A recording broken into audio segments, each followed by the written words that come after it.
తెలంగాణ మహిళలకు అసలు సిసలైన ప్రతినిధి, చిరునవ్వుతో నిత్యం జనానికి చేరువగా ఉండే మా కవితకు ఇవే మా హార్దిక జన్మదిన శుభాకాంక్షలు.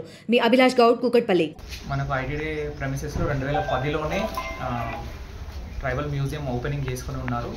చాలా మంచి ట్రైబల్ కల్చర్కి సంబంధించిన ప్రోడక్ట్స్ ఉన్నాయి. బట్ సంభవం అదంతా మనుగడలోకి రాలేదు. భద్రాచలం రాముల వారికి వస్తున్న వేల లక్షల మంది భక్తులు ఎవరు కూడా మా మ్యూజియంకి, ఇంత మంచి మ్యూజియంని చూడడం మిస్ చేస్తున్నారు.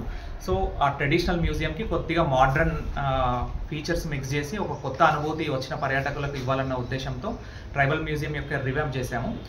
దాంతోపాటు భద్రాచలం, సారాపాక 2 మేజర్ పంచాయతీలు జనాభా లక్షన్నర దాటి ఉంది. వాళ్ళందరికీ కూడా సాయంత్రం మంచి ఒక రీక్రియేషనల్ స్పేస్ ఫ్యామిలీస్కి ఉండాలన్న ఉద్దేశంతో దీన్ని traditional come modern recreational space లాగా అభివృద్ధి చేశాము.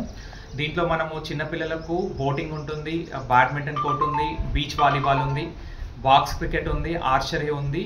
ట్రైబల్ వాళ్ళతోనే మేము ఫుడ్ కోర్ట్స్ పెట్టిస్తున్నాము. దాంట్లో అంటే ట్రెడిషనల్ కోయా కల్చర్ ఫుడ్తో పాటు చైనీస్ ఐటమ్స్ కానీ, బేకరీ ఐటమ్స్ కానీ అవన్నీ కూడా పెడుతున్నాము. సో ఫ్యామిలీస్ అన్నీ వచ్చి వాళ్ళ పిల్ల పాపలతో హ్యాపీగా కాసేపు టైం స్పెండ్ చేసి మంచిగా తినేసి వెళ్ళొచ్చు. చిన్నపిల్లల కోసం చిల్డ్రన్ ప్లే ఎక్విప్మెంట్ అండ్ పెద్దవాళ్ళ కోసం జిమ్ కూడా పెట్టాము.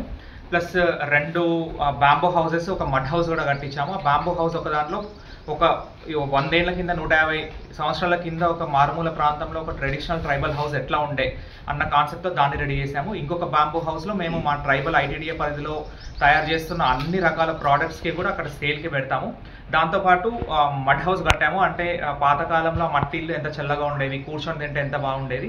సో అది తినడానికి అది చేసాము. దాంతోపాటు లోపల మ్యూజియంలో ఉన్న గదులని కూడా రివ్యాంప్ చేసి మంచి కల్చర్కి సంబంధించిన పెయింటింగ్స్ వేయించడము, ప్లస్ ఒక్కొక్క థీమ్ తీసుకొని ఒక్కొక్క రూమ్ని డెవలప్ చేయడము. తర్వాత మనకు మేజర్ ట్రైబ్స్ ఎవరెవరు ఉన్నారు, వాళ్ళు ఎట్లాంటి పండుగలు చేసుకునే వాళ్ళు, వాళ్ళ దేవతలు ఎవరు, దానికి సంబంధించిన ఒక ఫెస్టివల్ రూమ్, ఇట్లా మొత్తము కల్చర్ని గౌరవిస్తూనే ఈ కల్చర్ మరుగున పడిపోతుంది. చాలామంది ఒకప్పుడు 50 సంవత్సరాల కింద ఏమేమి వాడేవాళ్ళు, ఏ పనిముట్లు ఉండేవి, ఏ పాత్రలు ఉండేవి, అవన్నీ ఇప్పుడు వాడట్లేదు. చాలామంది పిల్లలు ఇప్పుడు కోయ భాష కూడా మాట్లాడలేకపోతున్నారు.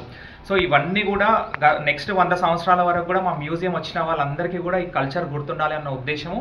దాంతోపాటు ఇప్పుడు 2020 నెక్స్ట్ మనం ముందు జనరేషన్కి పోతున్నాం కాబట్టి దాంతోపాటు కొద్దిగా వాళ్ళకు మంచిగా టైంపాస్ చేయించే వ్యాపకం కూడా ఉండాలి అన్న ఉద్దేశంతో 2 మిక్స్ చేస్తూ ఒక బ్లెండ్ లాగా ఈ మ్యూజియంని తయారు చేస్తున్నాము.